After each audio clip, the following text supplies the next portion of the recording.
Abakuumaddembe ab'enjawulo bakedde kwebungula kkooti empigi okwenganga embeera ebadde eyinza okuddirira nga ssentebe wa disitulikiti eno Martin Ssejjemba akomezebwawo mu kkooti olunaku olwaleero. Ne munda mu kkooti ab'ebyokwerinda kati basinga abawagizi ba Ssejjemba obungi nga bo abantu ba bulijjo buli abadde ayingira ng'asooka kwekebejjebwa bulungi. Zibadde teziri busa, Ssejjemba ne banne basatu abavunaanibwa nabo ne bayingizibwa mu kkooti okuddamu okuwulira okusaba kwabwe okw'okweyimirirwa oluvannyuma lw'omulamuzi okwekennenya empapula z'omusango gwabwe. Omulamuzi Acha John asoose kukanda Ssejjemba mpapula ze kwatambulira wabula n'amutegeeza nga bwe yazirekera abali bamugobera ku visa.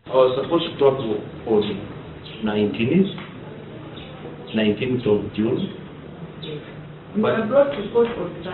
That means the visa was already denied.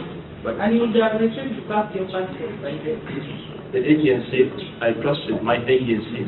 Oluvannyuma abatadde ku kakalo nga Martin Ssejjemba amutadde kakalu ka bukadde bubiri ez'obuliwo n'amweyimiridde obukadde 2 buli omu ezitali za buliwo. Kosa bukakulizo bubateereddwa kugamba nga Ssejjemba okuleeta pasipoti ye obutasukka ng'ennaku z'omwezi 29 omwezi guno.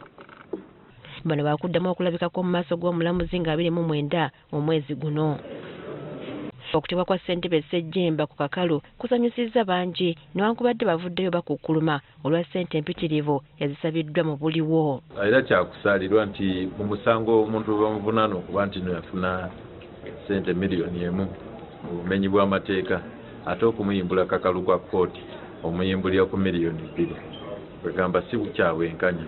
Kinajjukirwa nti Ssejjemba yakwatibwa era naggulwako omusango gw'obuli bw'enguzi nti aliko omuntu gwe yasaba ssente kakadde kalamba okumuwa omulimu ku disitulikiti.